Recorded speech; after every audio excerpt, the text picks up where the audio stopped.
Hello everyone, అందరు ఎలా ఉన్నారు? బాగున్నారా? చేపల గ్రేవీ కర్రీ ఎలా చేయాలో చూద్దామా? సింపుల్గా చేద్దామండి. 4 ఉల్లిపాయలు 3 టమాటాలు తీసుకొని వాటిని చిన్న చిన్న ముక్కలుగా కట్ చేసి మిక్సీలో యాడ్ చేయండి. మంచిగా మిక్సీ పట్టుకున్న తర్వాత నేను 100 గ్రాముల నూనె తీసుకున్నానండి. నేను 1/2 కేజీ చేపలు తీసుకున్నాను, అందుకే నూనె ఎక్కువగా ఉంటేనే బాగుంటుంది, నీసు వాసన అనేది రాదు. నూనె మంచిగా వేడైన తర్వాత ముందుగా మిక్సీ పట్టుకున్న ఉల్లిపాయ టమాటా పేస్ట్ని పోయండి. మంచిగా కలిసిపోయేలా కలపండి. మూత పెట్టి కుక్ చేయండి, తొందరగా ఉడికిపోతుంది.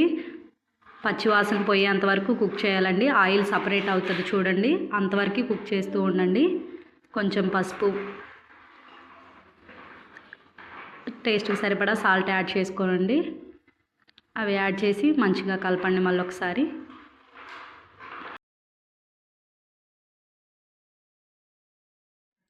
చూడండి, ఆయిల్ మంచిగా సపరేట్ అయిపోయింది.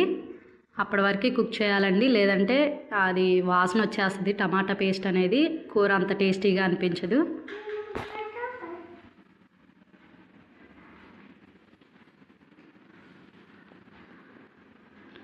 కొంచెం జీలకర్ర, 1/2 టీ స్పూన్ మెంతిపిండి యాడ్ చేయండి. కొంచెం కరివేపాకు, ఇవన్నీ యాడ్ చేసిన తర్వాత మళ్ళీ ఒకసారి మంచిగా కలపండి. మూత పెట్టి మంచిగా కుక్ అయిన తర్వాత కొంచెం అల్లం పేస్ట్ వేయండి. అల్లం పేస్ట్ ఎక్కువగానే వేసుకునండి. కారము, ఉప్పు కూడా యాడ్ చేసుకునండి. కొంచెం కారం ఎక్కువే తీసుకున్నానండి నేను. కొంచెం కారంగా స్పైసీగా ఉంటేనే బాగుంటుంది, అందుకనే నేను కొంచెం కారం ఎక్కువ తీసుకున్నాను. మీ టేస్ట్కి సరిపడా కారం యాడ్ చేసుకోండి. కారం, ఉప్పు యాడ్ చేసుకున్న తర్వాత మంచిగా కలిసిపోయేలా మంచిగా కలపండి.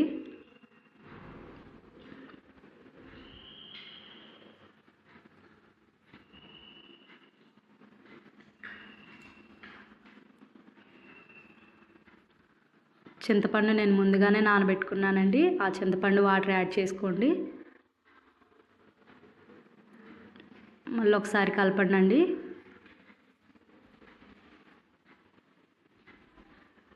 మంచిగా కలిపిన తర్వాత కన్సిస్టెన్సీ చూసుకొని వాటర్ యాడ్ చేసుకోనండి.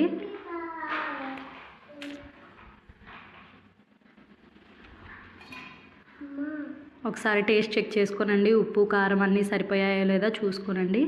చూసుకొని నాకు కొంచెం సాల్ట్ తక్కువ అనిపించింది, అందుకే నేను సాల్ట్ యాడ్ చేసుకున్నాను.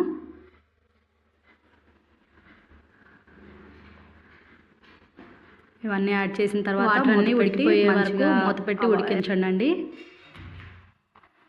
మొత్తం మంచిగా అలా తెరలకు ఆగిన తర్వాత ఇప్పుడు ముందుగా నేను క్లీన్ చేసి పెట్టుకున్న చేపలను యాడ్ చేస్తున్నానండి. నేను 1/2 కేజీ చేపలు తీసుకున్నాను. మరి చేపలు బాగా పల్చగా ఉండొద్దండి. చూడండి, చూపిస్తున్నాను. కొంచెం ఆ మందంలో ఉంటే మంచిగా కుక్ అవుతుంది, ముక్క కూడా విరిగిపోకుండా ఉంటుందండి. చేపలు మొత్తం యాడ్ చేయండి.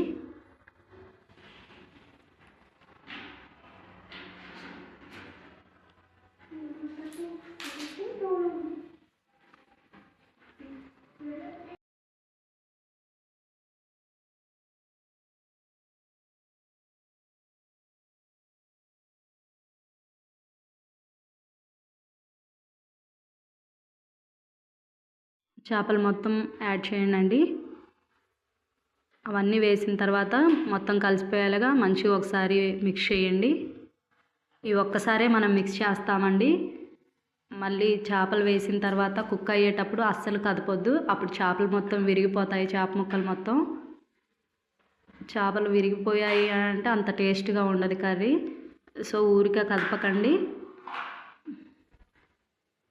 ఒకవేళ మిక్స్ చేయాలి అని అనుకుంటే చూడండి, నేను చూపిస్తున్నట్టుగా కళాయిని పట్టుకొని ఇలా కదపాలి, అంతేకాని గంట మాత్రం అస్సలు పెట్టొద్దండి.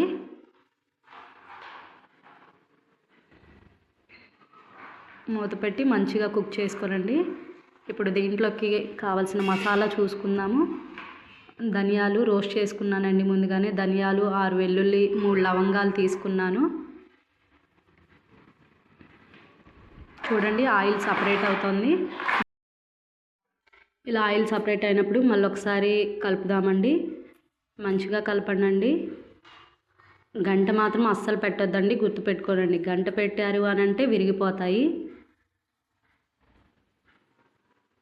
సో కొంచెం కొబ్బరి పొడి కూడా తీసుకున్నాను. 2 టేబుల్ స్పూన్ల కొబ్బరి పొడి తీసుకురండి. ఇవన్నీ మంచిగా మిక్సీ పట్టుకున్న తర్వాత కర్రీలో యాడ్ చేసుకోనండి. టేస్ట్ చాలా బాగుంటుంది. థిక్ గ్రేవీ వస్తుందండి కొబ్బరి పొడి ఇవన్నీ వేయడం వల్ల. కొంచెం కొత్తిమీర యాడ్ చేశాను. ఇవన్నీ కలిసిపోయేలా మళ్ళీ ఒకసారి మంచిగా కలపండి.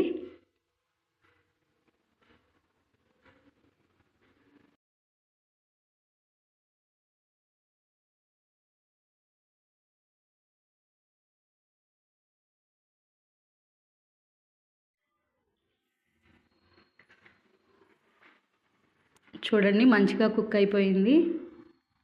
గ్రేవీగా చాలా బాగుంటుందండి. లాస్ట్లో కొంచెం కసూరి మేతి యాడ్ చేయండి, ఇంకా టేస్ట్ చాలా బాగుంటుంది.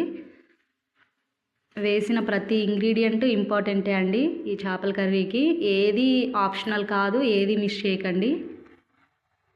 మళ్ళీ ఒకసారి మంచిగా కలపండి. అంతే, టేస్టీ కర్రీ రెడీ అయిపోయింది. చూడండి ఎక్కడా విరిగిపోలేదు. సబ్స్క్రైబ్ చేయొచ్చు కదా.